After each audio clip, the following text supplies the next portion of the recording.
Good morning to all, सभी को सुप्रभात। पॉलिटिकल साइंस क्लासेस के इस यूट्यूब प्लेटफॉर्म पर पुनः आपका स्वागत है। और मूल अधिकारों का जो हम अपना एक विस्तृत चैप्टर चला हुआ था उसी की सीरीज़ को मैं आगे बढ़ा रहा हूँ आज। और समानता का मूल अधिकार जो हमने पिछले 2 लेक्चर्स में पढ़ा था, आज उसी को कंटिन्यूस करेंगे हम लोग। और आज का जो हमारा आर्टिकल रहेगा वो रहेगा आर्टिकल 15। तो आज हम समानता के अधिकार के तहत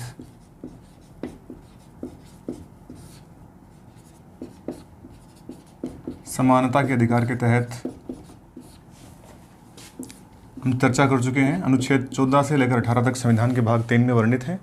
और हम अनुच्छेद 14 की विस्तृत व्याख्या, एक विस्तृत पूरा का पूरा लेक्चर है वो उस पर कर चुके हैं, अनुच्छेद 14 पे। आज हम इसको कंटिन्यूस कर रहे हैं और अनुच्छेद 15 को ले रहे हैं आज। तो अनुच्छेद 15 है, उसको हम लेंगे। एक चीज़ तो आपको ये समझनी है इसमें कि अनुच्छेद जो 14 है वो जब हमने पढ़ा था तो आपने उसमें ये पढ़ा होगा कि विधि के समक्ष समता, यानी विधि के समक्ष समानता और विधियों का समान संरक्षण। वास्तविक रूप से अगर हम देखें तो आर्टिकल 14 की जो भाषा है उसमें विधि के सामने समानता, विधियों का समान संरक्षण दिया गया है। तो इस आर्टिकल का जो बेसिक उद्देश्य है वो ये है कि विधिक रूप से समानता स्थापित कर देना, यानी पूरे भारतवर्ष में मूल अधिकारों के माध्यम से विधिक समानता की स्थापना करना। तो ये हमें आर्टिकल 14 है, ये विधिक समानता की स्थापना इस देश में, राज्य में हो, इसमें मदद करता है, सहायता करता है। आर्टिकल 15 है वो भी समानता ही स्थापित करेगा, क्योंकि आप देख रहे हैं कि 14 से लेकर 18 तक के जो आर्टिकल हैं पूरे के पूरे संविधान में वो सारे के सारे समानता पर आधारित हैं। तो आर्टिकल जो 15 है वो भी समानता की स्थापना करता है। तो आर्टिकल 15 के लिए हम क्या कह सकते हैं कि ये सामाजिक समानता की स्थापना करने वाला आर्टिकल है, या ऐसा अनुच्छेद है जो सामाजिक समानता की स्थापना करता है। तो आर्टिकल 15 के जो क्लोज हैं सारे के सारे हम आज पढ़ेंगे, जिसके जितने भी खंड हैं और उपखंड हैं वो भी पढ़ेंगे। लेकिन सबसे पहले मैं आपको इस आर्टिकल 15 का हेडिंग, टाइटल क्या है वो बता देता हूँ। इसका हेडिंग हम रखेंगे कतिपय आधारों पर भेदभाव का प्रतिषेध।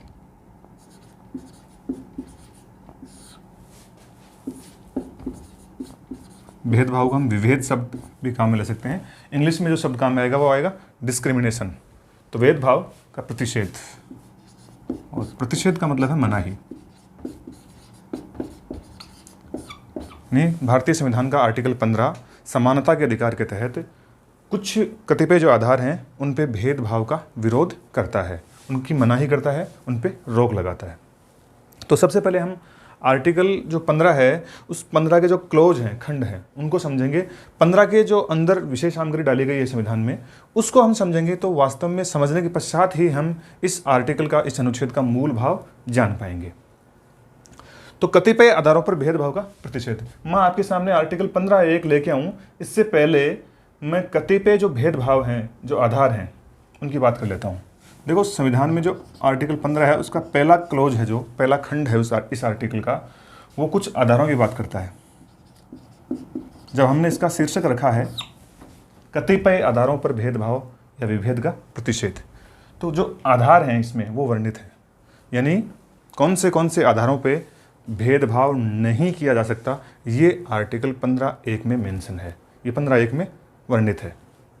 तो मैं ये कह सकता हूं कि अनुच्छेद 15 के जो फर्स्ट क्लोज में जो भेदभाव या विभेद होगा वो किन आधारों पे नहीं होगा ये वर्णित किया गया है। तो पहले की जो लैंग्वेज है आर्टिकल 15 का क्लोज फर्स्ट है, उसकी जो लैंग्वेज है वो ये है कि राज्य किसी भी नागरिक के साथ केवल धर्म, मूल वंश, जाति, लिंग या जन्म स्थान के आधार पर विभेद नहीं करेगा। और ये 5 आधार है, यानी मैं इसको लिखना चाहूँ अगर बोर्ड पे तो ये लिखूंगा, राज्य किसी भी व्यक्ति के साथ, राज्य किसी भी नागरिक के साथ, राज्य किसी भी नागरिक के साथ, देखो पहला है इसमें धर्म, धर्म के बाद में रेस, अंग्रेजी में शब्द है रेस, इसको बोल सकते हैं नस्ल भी बोल सकते हैं, और प्रजाति शब्द भी यहाँ पे काम में आ सकता है, रेस नस्ल या प्रजाति। लेकिन हम बोलचाल की भाषा में मूलवंश भी इसको बोल देते हैं कि मूलवंश। तो राज्य, धर्म, नस्ल, प्रजाति, या इसको मैं मूलवंश भी बोल सकता हूँ, मूलवंश हिंदी में। राज्य एक तो धर्म, एक रेस, प्रजाति, नस्ल या मूलवंश, दूसरा जाति, जाति, लिंग और जन्म स्थान के आधार पर भेदभाव का प्रतिषेध करता है। तो मूलवंश, जाति,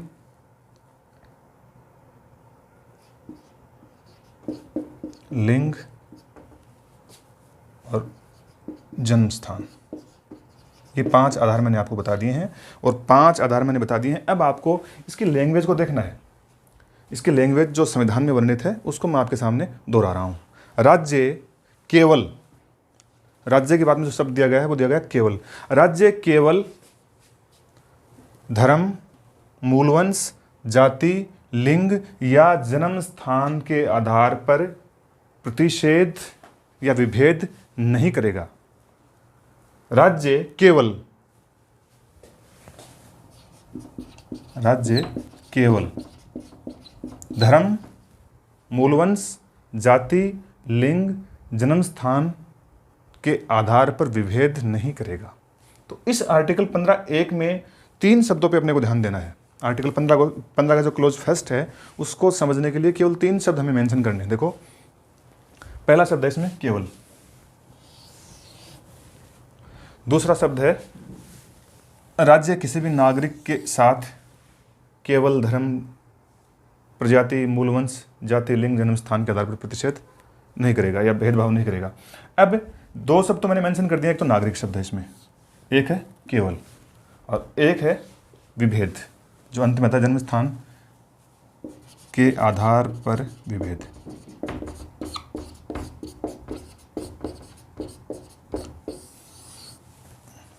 इस आर्टिकल 15 के क्लोज फर्स्ट के इन 3 शब्दों को हम जान जाएंगे तो इसके मूल भाव को भी हम आसानी से समझ पाएंगे। 3 शब्द जो उल्लेखित हैं इसमें वो है नागरिक, एक है केवल और तीसरा शब्द है वो है विभेद। तो देखो, पहला हमें जो समझना है वो समझना है नागरिक। आर्टिकल 15 का क्लोज फर्स्ट है, उसमें नागरिक शब्द का प्रयोग हुआ है, सिटीजन शब्द का प्रयोग हुआ है। तो इसका मतलब है ये आर्टिकल केवल नागरिकों के साथ भेदभाव को या उसके साथ जो विभेद हो रहा है उसकी मनाही करता है। बाकी लोगों के साथ अगर भेदभाव हो रहा हो इन आधारों पे तो ये आर्टिकल मनाही नहीं करता है। कहने का तात्पर्य है आर्टिकल केवल और केवल भारत के नागरिकों के लिए है। विदेशी, जैसे आर्टिकल 14 था, हम पढ़ रहे थे 14 में विधि के समक्ष समता, विधियों का समान संरक्षण, दोनों से कौन लाभान्वित हो रहे थे? व्यक्ति लाभान्वित हो रहा था, व्यक्ति को मिले हुए थे। तो व्यक्ति का मतलब है विदेशी भी और भारतीय नागरिक भी। लेकिन ये आर्टिकल केवल किसके लिए है? भारतीय नागरिक के लिए है। तो एक तो इसमें नागरिक शब्द है। तो हम ये कह सकते हैं कि अनुच्छेद 15, 16, 19, 29 जो थे, जो केवल भारतीय नागरिकों को मिले हुए हैं, अगर मैं संख्या के हिसाब से चले हम लोग आर्टिकल 12 से चले मूल अधिकार में, तो पहला मूल अधिकार है अनुच्छेद 15 वाला, जो कुछ आधारों पे भेदभाव का प्रतिषेध करता है। ये पहला आर्टिकल है जिसमें हम ये कह सकते हैं कि जो नागरिकों को मिला हुआ है, केवल इंडियन सिटीजन्स को ही मिला हुआ है। तो पहला एक तो ये है। तो पहले में देखो, सवाल बनने की जो गुंजाइश रहेगी वो इस तरह से रहेगी कि किसको मिला हुआ है? तो केवल नागरिकों को। तो उसमें व्यक्ति नहीं आएगा, केवल भारतीय नागरिक शब्द ही आएगा। नंबर 2 इसमें ये बनेगा कि आधार कितने हैं, इसमें कितने आधारों पर जो विभेद है उसकी मनाही की गई है, कितने आधारों पर भेदभाव की मनाही की गई है। तो उसमें 5 आधार हैं। और सवाल को और अधिक जटिल बनाना हो, प्रतियोगी परीक्षाओं के लिहाज से बनाना हो, तो उसमें ये बन सकता है।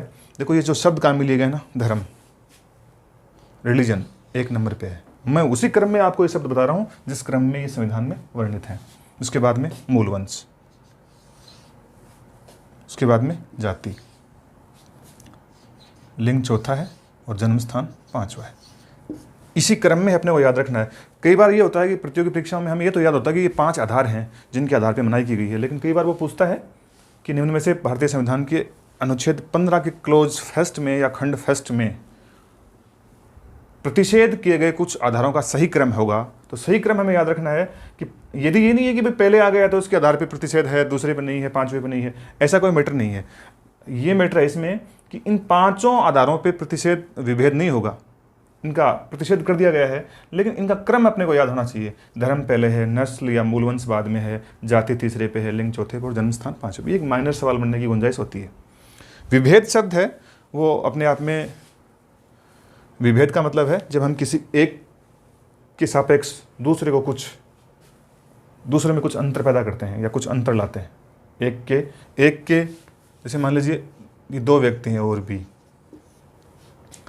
तो ए और बी है। अब दोनों को एक ही मामले में ट्रीट करने के लिए किसी एक के पक्ष में हम झुकते हैं, यानी इसके सापेक्ष इसको महत्व दे रहे हैं या इसको कम महत्व दे रहे हैं इसके सापेक्ष, तो ये हो गया दोनों में विभेद। तो ये विभेद है, ये विभेद इन 5 आधारों पे मना किया गया है संविधान के क्लोज फर्स्ट में, अनुच्छेद 15 के क्लोज फर्स्ट में ये प्रतिषेध किया गया है। तो देखो इसमें केवल शब्द और है, तो केवल शब्द की व्याख्या हम करेंगे तो हमें केवल शब्द की व्याख्या ऐसे करनी है कि जब केवल शब्द यहाँ पे लिखा हुआ है कि केवल धर्म, केवल मूलवंश, केवल जाति, केवल लिंग, केवल जन्म स्थान के आधार पर भेदभाव नहीं होगा, तो उसका मतलब है और आधारों पे हो सकता है। यानी कहने का मतलब है नागरिकों में विभेद करने के लिए केवल और केवल ये कोई एक उपयुक्त आधार नहीं है धर्म, कि धर्म के आधार पर हम नागरिकों में विभेद कर दें, धर्म के आधार पर अलग कानून लागू कर दें, या फिर मूलवंश के आधार पर अलग अलग कानून बना दें।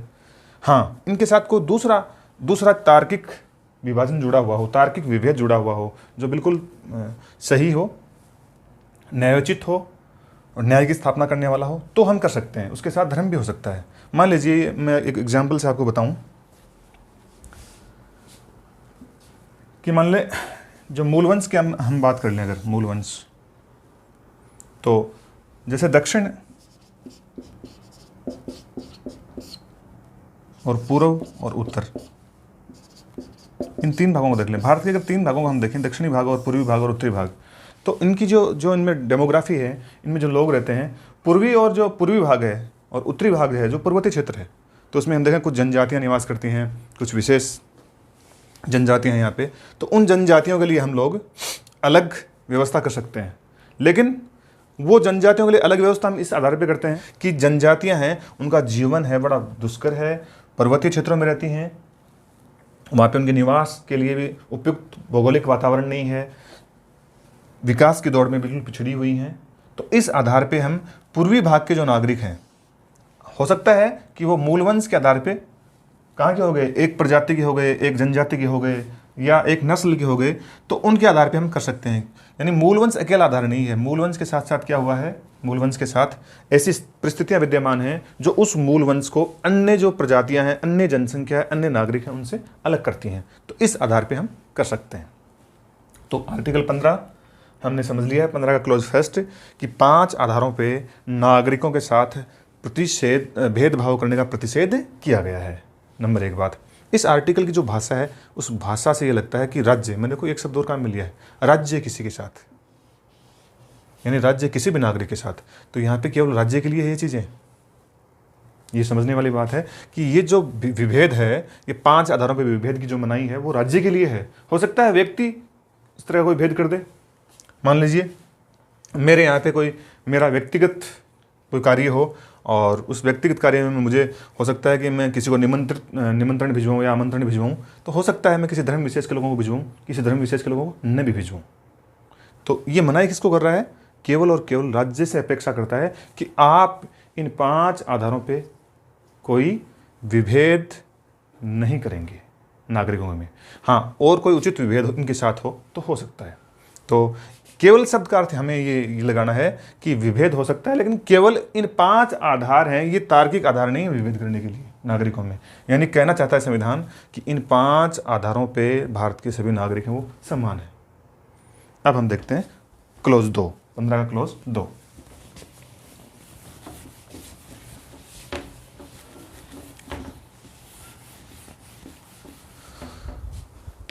पंद्रह का जो क्लोज 2 है, 15 का क्लोज 2 है, उसमें 2 बातें मेंशन है। यानी पहले में आधार बताए गए थे कि इन आधारों पे विभेद नहीं होगा, और 15 का जो भाग दूसरा है, 15 का खंड 2 है, उसमें स्थान बताए गए हैं कि इन आधारों पर, जो 5 आधार हमने लिए हैं, इन आधारों पर इन स्थानों पर, निम्न स्थानों पर जो खंड 15.2 के उपखंड क और ख में वर्णित हैं। यानी ये हो गया फिर कि 15 का जो क्लॉज है उसके दो उपखंड भी हैं, एक तो क और एक ख। यानी आर्टिकल 15 के क्लॉज 2 के सब क्लॉज क और ख में जो वर्णित स्थान हैं, उन वर्णित स्थानों पर नागरिकों के साथ उपयुक्त जो 5 आधार थे जो 15.1 में वर्णित हैं के आधार पर भी भेदभाव नहीं किया जा सकता, विभेद नहीं किया जा सकता। 15.1 की मैं अगर बात करूं तो दुकान, सार्वजनिक भोजनालय, होटल, सार्वजनिक जो मनोरंजन के स्थान हैं वो हैं। तो दुकान हो गई, सार्वजनिक भोजनालय हो गए, होटल, सार्वजनिक मनोरंजन के स्थान। 15 अगर ख की बात करूं तो उसमें वर्णित है कि राज्य पोषित, अंशतः भी हो सकता है वो जिसमें राज्य की थोड़ी सहायता मिल रही हो, या पूरा भी राज्य की सहायता से वो पोषित हो, ऐसा कोई सार्वजनिक स्थान हो। कुआं, तालाब, स्नानघर हो सकता है, सड़क या सार्वजनिक स्थान के उपयोग के और भी कोई स्थान हो सकते हैं। उनमें प्रवेश के लिए कोई निर्बंधन, कोई योग्यता तय नहीं की जा सकती। यानी मैं बात कर लूँ कुछ स्थानों की, क की बात करूँ मैं तो देखो दुकान,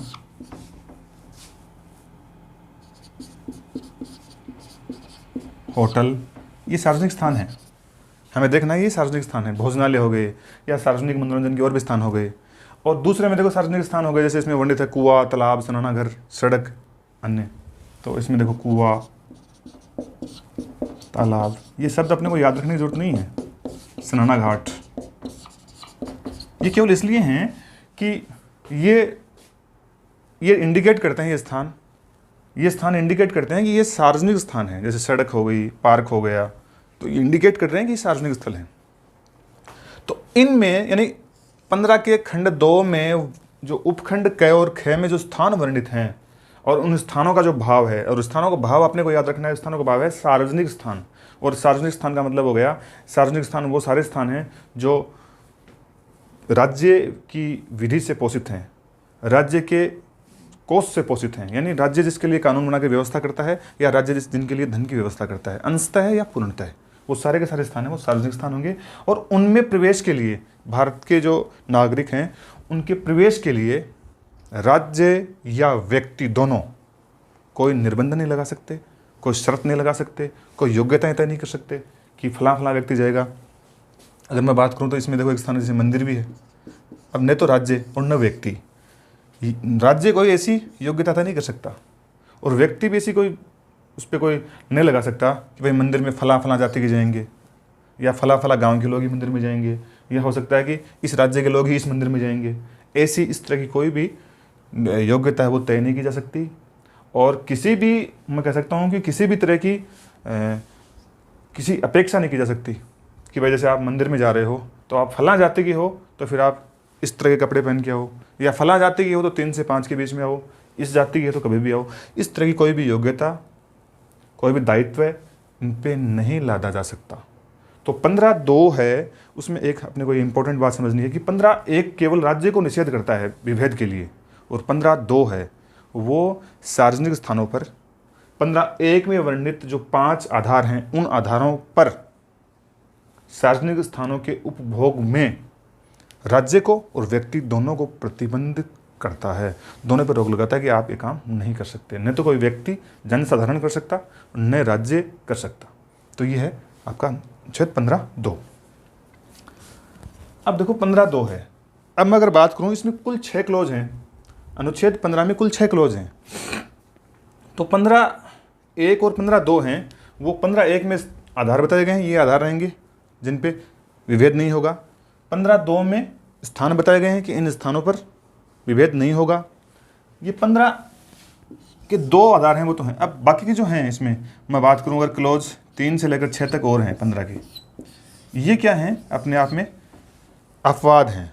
अपवाद का मतलब हो गया कि यहाँ पे तो विभेद के लिए मनाही की गई है, लेकिन आर्टिकल 15, 3, 4, 5, 6 में ये लिखा गया है कि ये भेदभाव हो सकते हैं, और वे इनको हम अपवाद नहीं बोल सकते। अगर पॉलिटिकल साइंस की भाषा में हम देखेंगे तो इनको हम ये नहीं कह सकते कि ये भेदभाव के अपवाद हैं, यानी यहाँ पे भेदभाव हो रहा है।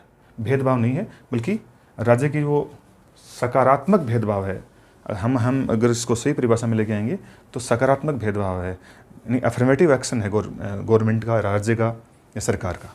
अर्थात उनको लगता है कि समानता वास्तव में स्थापित करने के लिए समाज के ये जो वर्ग हैं, जो आर्टिकल 15 के क्लोज 3 से लेकर 6 में वर्णित हैं, उनको कुछ विशेष सुविधाओं की आवश्यकता है समानता स्थापित करने के लिए, तो ये दी जा सकती है। तो ये परंतुक जोड़ा गया है। हम बोलचाल की भाषा में समानता बोलते हैं कि ये इसका अपवाद है, वास्तव में अपवाद नहीं है। अपवाद तो तब होता जब इनके माध्यम से समानता स्थापित नहीं होती, बल्कि इनका तो वास्तविक उद्देश्य ही क्या है, समानता स्थापित करना है। लेकिन बोलचाल में ऐसा लिखा था कि अपवाद है। तो आर्टिकल 15 के क्लोज 6 जो हैं उनको हम 2 भागों में बांट सकते हैं। पहला भाग हो गया 1 और 2। क्लोज 1 और 2 में क्या बताया गया है? एक में बताया गया है कि आधार क्या होंगे और दूसरे में स्थान क्या होंगे, जहाँ पे विभेद का प्रतिषेध है। ठीक है। और 3 से 6 के बीच में बताया गया है कि ये जो वर्ग हैं समाज के, इनको कुछ विशेष सुविधाओं की जरूरत है, तो इनको विभेद नहीं माना जाए, इनको भेदभाव नहीं माना जाए, डिस्क्रिमिनेशन नहीं माना जाए। ये 3 और 6 में लिखा हुआ है। तो ये हो गया भाग। अब हम बात करते हैं इसके भाग 3 की, यानी आर्टिकल 15 के क्लोज 3 की। आर्टिकल 15 का जो क्लोज 3 है वो 3 ये वर्णित करता है कि राज्य महिलाओं एवं बच्चों के लिए विशेष उपबंध कर सकता है। यानी उपयुक्त जो 2 आर्टिकल हैं 1 और 2, ये अपनी जगह रहेंगे, लेकिन महिला एवं बच्चों के साथ क्या कर सकता है, उनके लिए कुछ विशेष उपबंध कर सकता है। तो 2 शब्द इंडिकेट हैं 15(3) में, महिला एवं बच्चों के लिए विशेष उपबंध कर सकता है।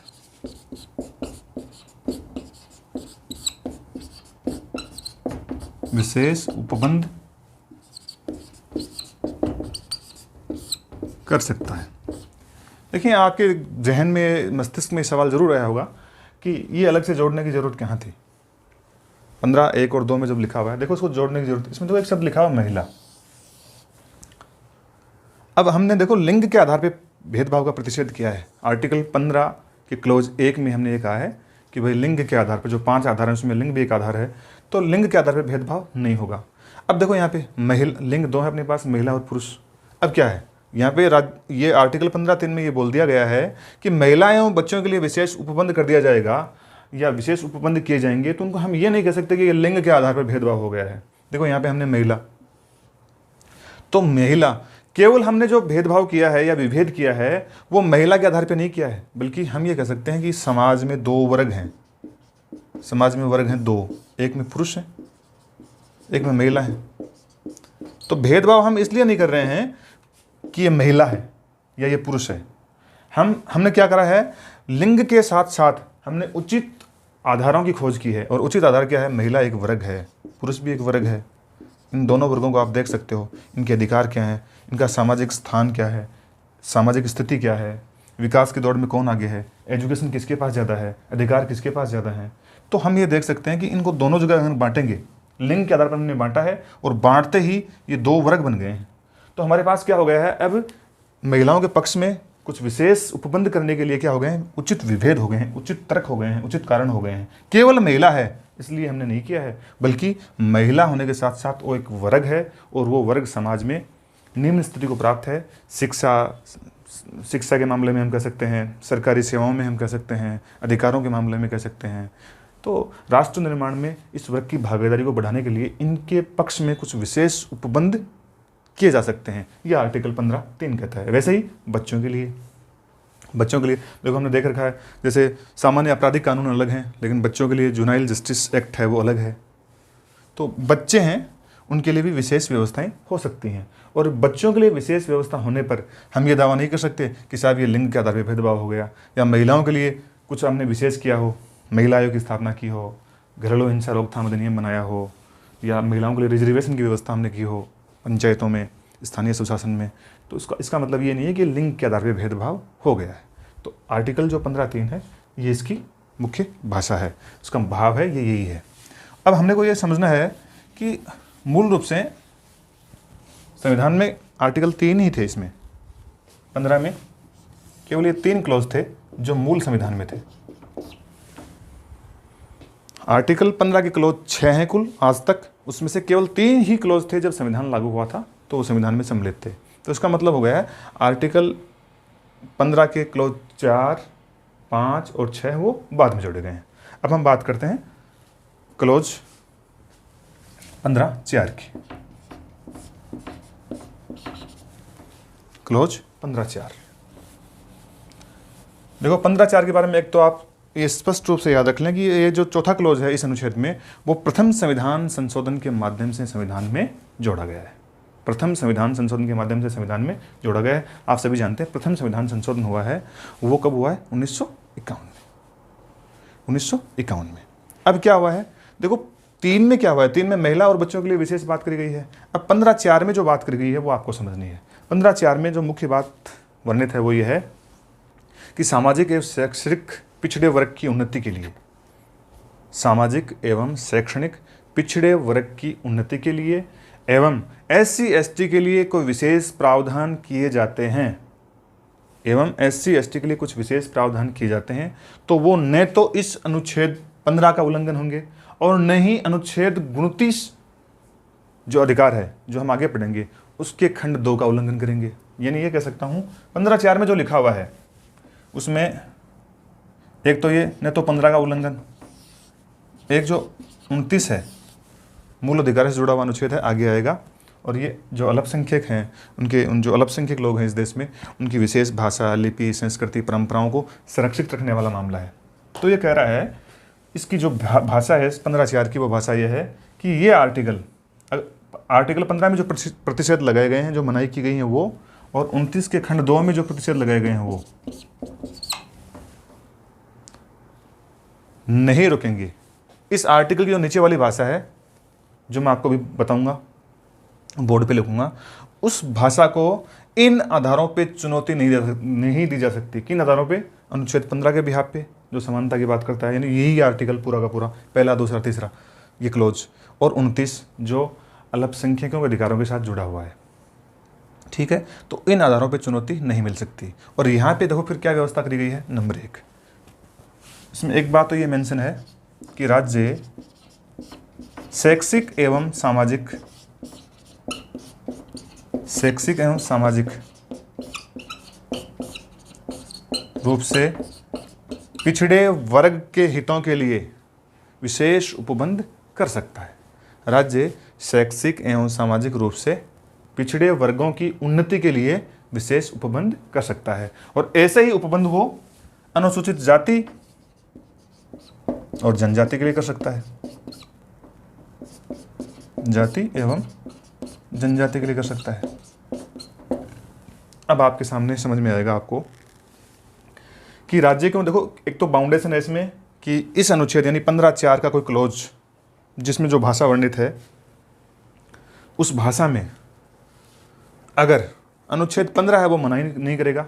यानी इसको इम्प्लीमेंट करने में अनुच्छेद 15(4) की जो लैंग्वेज है उसको पहले संविधान संशोधन के माध्यम से प्रतिस्थापित किया गया संविधान में, इसको इम्प्लीमेंट करने के मामले में 15 और अनुच्छेद 29 का कोई खंड उसके आड़े नहीं आएगा, हम ये बोल सकते हैं, उसको बाधित नहीं करेगा। ये देखना आपने को। तो राज्य को देखो, राज्य से जो अपेक्षा है क्लोज 4 में वो है कि राज्य शैक्षिक एवं सामाजिक रूप से पिछड़े वर्गों की पहचान कर सकता है और उनकी उन्नति के लिए विशेष उपबंध कर सकता है।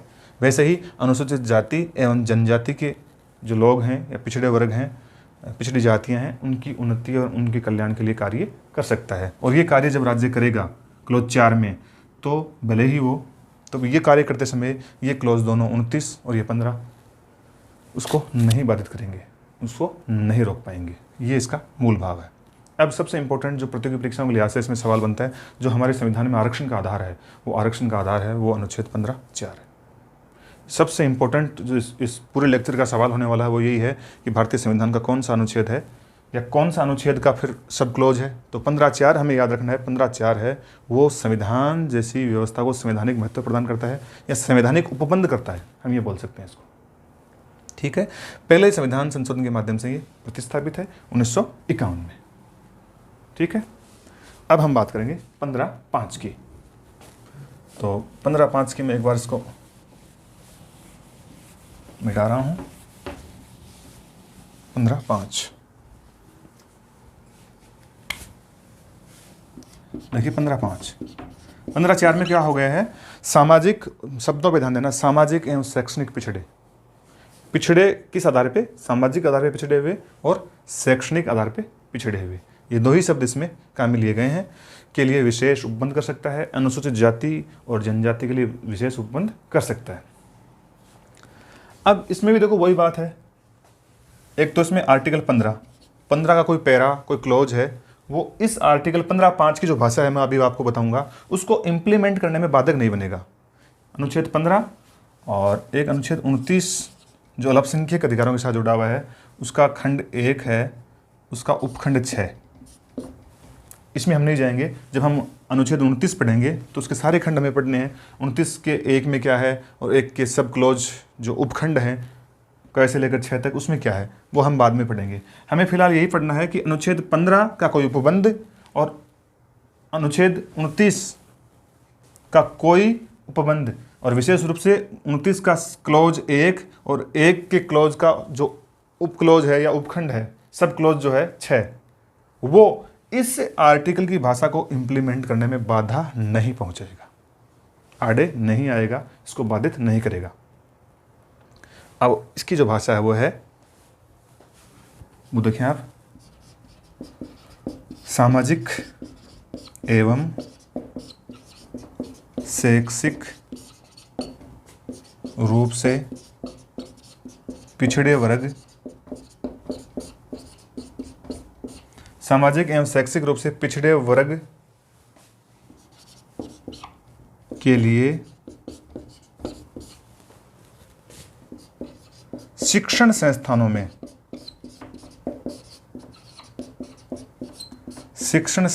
में सामाजिक एवं शैक्षणिक रूप से पिछड़े वर्ग के लिए शिक्षण संस्थानों में विधि द्वारा यानी उचित कानून के द्वारा प्रवेश की व्यवस्था की जा सकती है। प्रवेश की व्यवस्था की जा सकती है, की जा सकती है। ये है अपने लिए इम्पोर्टेंट, और इसको आप समझ लें। 93वें संविधान संशोधन के माध्यम से सब क्लोज 5 को प्रतिस्थापित किया गया है और ये 2005 में प्रतिस्थापित हुआ है। और विशेष रूप से आप देख लें, सामाजिक एवं जो शैक्षणिक पिछड़े वर्ग हैं ओबीसी, उनके जो छात्र हैं, उनके छात्रों को उच्च शैक्षणिक जो संस्थान है भारत के IIT IIM, उनमें ओबीसी को प्रवेश के लिए कुछ सीटें इसमें तय की गई हैं, कुछ रिजर्वेशन दिया गया है शैक्षणिक संस्थानों में। तो ये है इस 15.4 का मूल भाव, 15.5 का मूल भाव। तो 15.5 में सामाजिक एवं शैक्षणिक रूप से पिछड़े वर्ग के लिए शिक्षण संस्थानों में विधि द्वारा प्रवेश की व्यवस्था की जा सकती है, और इसी क्लॉज की अनुपालना में ऐसी विधि बनाई गई और उसके माध्यम से सामाजिक एवं शैक्षिक रूप से जो पिछड़े जो वर्ग थे, विशेष रूप से ओबीसी हम इसको बोल सकते हैं, उनके छात्रों के लिए उच्च शैक्षणिक संस्थानों में आरक्षण की व्यवस्था कर दी गई है।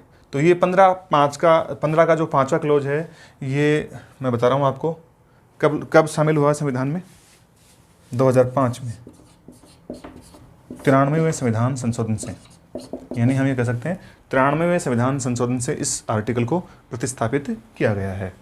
तो ये होगा क्लॉज 5। और अब अंतिम और नवीनतम क्लॉज है जो 2019 में जोड़ा गया है, उसकी चर्चा भी हम फटाफट कर लेते हैं, और वो है क्लॉज 15.6। ये अंतिम क्लॉज है 15.6। आपने अभी एक नाम सुना होगा AWS, अभी आपके लिए ये शब्द नया होगा, AWS का रिजर्वेशन है या AWS का कुछ और है। तो 15.6 में देखो क्या दिया हुआ है, यानी 15.6 की जो लैंग्वेज है उसको आप समझने का प्रयास करें। 15.6 की लैंग्वेज है वो ये है कि 15 के खंड 4 और 5, 15 के खंड 4 व 5 जो हम पढ़ चुके हैं अभी तक, 15 के खंड 4 और 5। तो 15 के खंड 4 कौन से हैं? 15 के खंड 4 में हम ये पढ़ चुके हैं कि जो सामाजिक और शैक्षणिक पिछड़े हैं वो, और उनके लिए क्या कर दिया गया है, विशेष उपबंध की व्यवस्था कर दी गई है।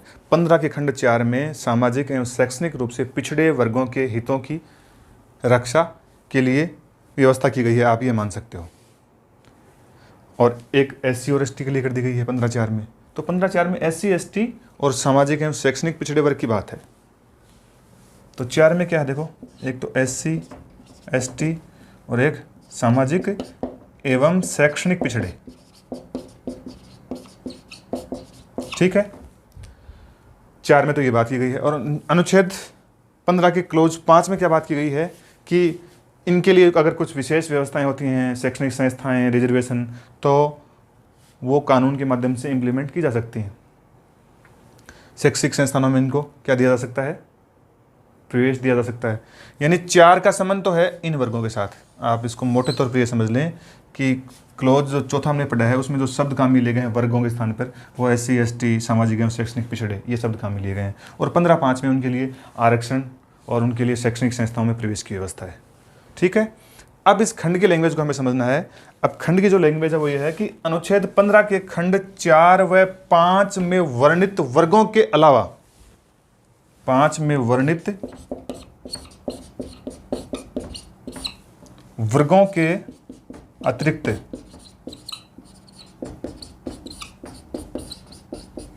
अनुच्छेद 4 व 5 में उल्लेखित वर्गों के अलावा राज्य नागरिकों के किसी भी आर्थिक रूप से कमजोर वर्ग के हितों के लिए खंड 4 व 5 के प्रावधान कर सकता है। अर्थात 15 के खंड 4 व 5 में वर्णित वर्गों के अतिरिक्त, तो इसका मतलब हो गया सामाजिक एवं शैक्षणिक पिछड़े वर्गों के अतिरिक्त, SC और ST के अतिरिक्त, ये तो हैं ही पहले से शामिल। इनके अतिरिक्त राज्य आर्थिक आधार पर कमजोर वर्गों के लिए, आर्थिक आधार पर कमजोर, आर्थिक आधारों पर कमजोर वर्ग, और आजकल मैं अभी बता रहा था आपको, इसके लिए जो काम में आता शब्द होता है वो AWS, इकोनॉमिकली वीकर सेक्शंस, आर्थिक रूप से पिछड़े वर्ग या समुदाय। तो आर्थिक आधारों पर कमजोर वर्ग, यानी इस आर्टिकल की लैंग्वेज है ये है कि आर्टिकल 15 के खंड 4 व 5 में जो वर्ग आपने वर्णित कर रखे हैं, SC/ST, सामाजिक एवं शैक्षणिक पिछड़े, उन वर्गों के अतिरिक्त राज्य आर्थिक रूप से कमजोर वर्गों की पहचान कर उनके लिए भी अनुच्छेद 15 के खंड 4 व 5 में जो व्यवस्थाएं हैं, सामाजिक और शैक्षणिक पिछड़े वर्गों के लिए जो व्यवस्थाएं हैं, यानी उनको प्रवेश देना शैक्षणिक संस्थानों में, उनके लिए आरक्षण की व्यवस्था करना, ये हो सकती है। अर्थात मैं ये कह दूं कि आर्थिक आधारों पर कमजोर वर्ग के लिए क्या हो सकता है, 2 काम हो सकते हैं।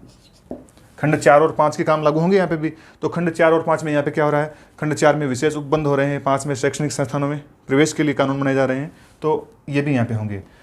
इकोनॉमिक जो वीकर सेक्शन है AWS, उसके लिए क्या हो सकता है, उसके लिए नंबर 1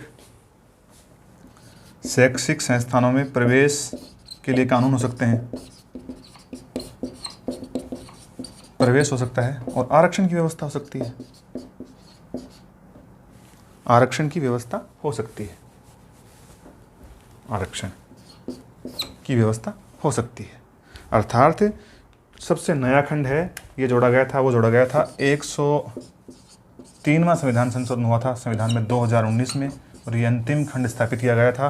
पुनः मैं इस खंड की लैंग्वेज बता दूं आपको। इस खंड में ये लिखा हुआ है कि राज्य अनुच्छेद 15, 4 और 5 में जो शब्दावलियाँ, जो वर्ग बने हुए हैं, जो लिखे हुए हैं संविधान में पहले से ही, उन वर्गों के अलावा अन्य वर्गों की पहचान कर सकता है। आर्थिक रूप से कमज़ोर जो वर्ग हैं उनकी पहचान कर सकता है, और उनके लिए ठीक वैसी व्यवस्था कर सकता है जैसी व्यवस्था खंड 4 और 5 में SC/ST और सामाजिक शैक्षणिक पिछड़े वर्ग के लोगों के लिए की गई है। ये इसका मूल भाव है, ये हमें याद रखना है।